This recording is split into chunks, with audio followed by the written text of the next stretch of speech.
Hey guys, welcome to this channel. Ramayana introduction teaser বা একটা glimpse release হয়েছে আজকে।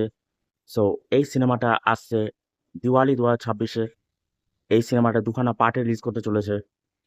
ফার্স্ট পার্ট আসবে দিওয়ালি 2026 এবং সেকেন্ড পার্ট আসবে Diwali 2027। First of all, Ramayana the introduction glimpse teaser দেখে আমি সম্পূর্ণভাবে ছিটকে গেছি যাকে বলে। এবং সবচেয়ে বড় সম্পদ হচ্ছে এই টিজারটা, যে মিউজিকটা ব্যাকগ্রাউন্ডে বাজছে, সেটা একটা অনবদ্য লেভেলে ক্রেজ তুলছে সমস্ত দর্শকদের মনে। কারণ রামায়ণা যে আপকামিং ফিল্মটা রিলিজ হতে চলেছে 2026 সালে পার্ট 1, সেই সিনেমাটার মিউজিক ডাইরেকশন দিয়েছে হ্যান্স জিমার এবং A.R. রহমান। এই দুজন নক্ষত্র শিল্পীর যে মিউজিক আমরা পেতে চলেছি এই সিনেমার মধ্যে, সেটা আমরা আগে থেকেই অ্যাজাম্পশন করতে পারি যে মিউজিকের দিক থেকে এরা কোনো খামতি রাখবে না।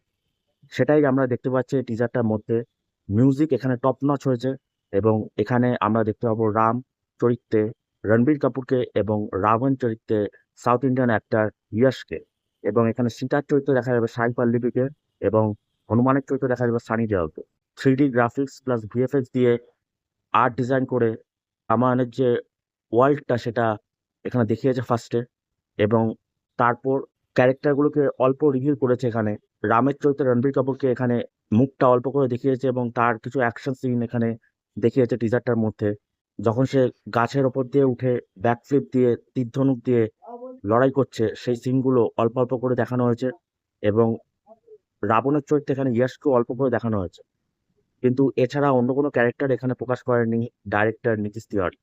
টিজারটা এখানে with music plus action plus 3D VFX graphics সবকিছু মিলিয়ে একেবারে ছিটকে যা টিজার হয়েছে। 3 মিনিটের এই লং টিজারটার মধ্যে আমরা পুরো রামায়ণের ওয়ার্ল্ডটাকে পুরো অল্প বিস্তর দেখতে পাচ্ছি। এবং টিজারটা দেখে আমি সম্পূর্ণভাবে আশাবাদী যে সিনেমাটা যখন রিলিজ করবে, তখন যদি 5,000 টাকারও টিকিট হয়, তাহলে দর্শকরা সেই টাকাতেই সিনেমাটা দেখতে আসবে আমি মনে করি।